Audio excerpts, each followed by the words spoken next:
So one of the highlights of being here at the Intermot show and working on the knock stand all week is getting to check out some absolutely beautiful bikes, and we'd be remiss if we did not mention these, the new Ducati Scramblers. And actually it just so happens that we're about 30 meters away on the knock stand, and we've been looking at this all week, and you have to say these are 3 or actually 4 particular models that have just come out, and they're absolutely stunning. Obviously building on the massive success that is the Ducati Scrambler. Yeah. This one is the full throttle, and it's got me captivated. Yeah, I mean, to be honest, the really cool thing they've done this time around, obviously from 2015 when the Scrambler was introduced, they've had, I mean, it's been a massive success. The most popular bike that Ducati have made over the last number of years. Yeah. So what I think what Ducati have done, which is pretty clever, is they've not made a massive amount of change. The bike looks pretty much identical, the architecture's the same. They've just made some small tweaks, so you've got an LED daytime running light, you've got some slight tweaks to the engine. It now makes 72 horsepower. So I think what they've tried to do is they've listened to the market, they've listened to the riders, so they've also improved information on the display, so it's now got a fuel gauge, it's now got gear position indication, which, to be honest, at this money, and we'll get to the money part of it, I'm sure at some point in this video, I've got to say I would expect that. Yeah. It's got a new IMU, so it essentially means that it's got cornering ABS. I mean, all brand new bikes now have ABS, but cornering ABS, which is a pretty cool feature. And then, of course, what they've also done, so the standard bike, the Icon, is very much the same as the original bike, but instead of what they did with the other models, they look very, very similar. They've changed them completely for this time around. Like you said, this is the full throttle. I love the paint job on this bike. This is my favourite. Reminds me of all the Kenny Roberts stuff. It's Kenny Robert coloured scheme. It looks absolutely unbelievable. I actually listened to the original sort of like Ducati marketing guy talking about the Scrambler and what it was about and stuff, and he's like, look, the Scrambler's about this. It's got 2 wheels, it's got a nice motor on it, it's about just getting out there and riding, and I think what they're doing with these is just really building on the success of that, and obviously the aesthetically pleasing thing that the Scrambler does. And they're just adding to that, because I mean, I come into this show and I look at this bike and I think, oh my gosh, I really, really would love this bike. I mean, it's no wonder it's been a hugely successful bike. It's not only a great looking bike, but I think, it's widely reported as being a really, really easy bike to ride. Well, first time riders, guys coming back to the motorcycles, it ticks a huge number of boxes, and it's got a very, very wide appeal, hasn't it? And particularly with this new styling campaign, it is a gorgeous looking motorcycle. Yeah, nice power. Power. Sensible power, decent torque, decent power. It's not going to, rip your hair off, but it, you can get it down the road and hustle it. It's good fun.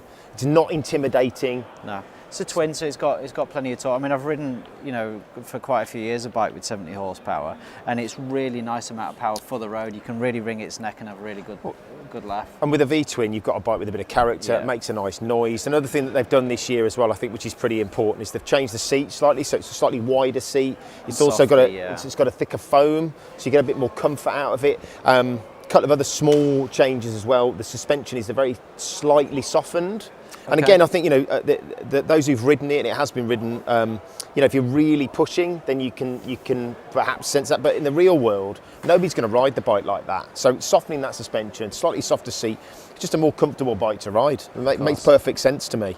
Absolutely. Well, it seems kind of like crazy that we've been actually doing most of the talking around this bike, because this is actually the one that I think Cafe Racer. Yeah, for me is the most stunning, which is the Cafe Racer. So obviously it's built, on the same basis. Everything's pretty much the same, but they've changed it. So they put the clip-on bars, they've put the hard seat new reseat cowl, exactly. Completely, different paint job, different numbers, tyres obviously as well. Yeah, I mean, as a styling exercise, they've done a fantastic job. Drop bars, and another significant difference with this is the spoke wheels, which are gorgeous. Yes, I've got to say, they are super pretty. Truly so you've got, you start with Icon, and we haven't talked about prices. I guess I'll cover that now. So I think that's the one area where I'm a little bit slightly hesitant about what they've done, but they've made the decision to increase pricing on the standard bike to 8,150, and then there's another quite a big jump for these more kind of trick finished bikes. The full throttle goes at 9,1.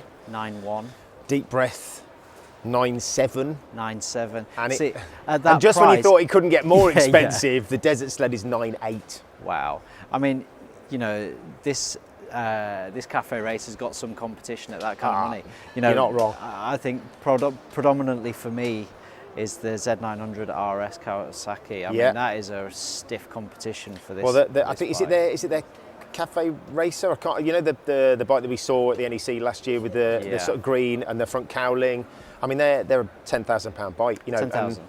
You've got. You can get it in the candy tone orange at like 10.3. You've got a bigger bike. You've got more power. It's with the best in the world. That is a phenomenal bike. Oh, I mean obviously we rode it. Yeah, right? and it's a stunning bike. You're getting perilously close to that point, aren't you? You are. I mean, I think if I was in terms of performance, this is not going to touch that, obviously. No. And in terms of styling, you know, that's your own choice. Isn't Absolutely, it? and look, you know, I can kind of see where the money goes, because you know what you get is a really, really beautifully styled bike. Having said that, you're taking yourself into a place where, like you quite rightly said, there are a lot of bikes at that money, and you've got to be a little bit careful, haven't you? But you know, again, you know, Ducati is an aspirational brand, isn't it? Of course it is. And you know, there's a lot of folk out there who really do want to ride a Ducati, and they don't necessarily want a rip-snorting V4 with 200 horsepower. They don't want a huge adventure or a tourer bike. They want something they can run out of the weekends on a sunny day, look cool, you know, enjoy a non-intimidating bike, and this does the job very, very well. Obviously, the deals with, you know, Ducati, I know for the Scrambler always come up with some really good PCP deals, so you know there'll be that available. Obviously, that level of detail is not released right now, but I'm imagining there'll be some great deals on. And do you know what? I'm personally a massive fan of these new models. I've got to say, I'm pretty taken. You know what we like. I like a powerful motorcycle, something with 3 figures and more. But you know, this is a lovely piece of kit, I must say. Absolutely. So thanks so much for watching. Please subscribe to the channel if you're not already, and hope you're enjoying these little reviews. You know, it's just a part of what we're doing as being a part of these shows, and so thanks so much, and we'll see you on the next one.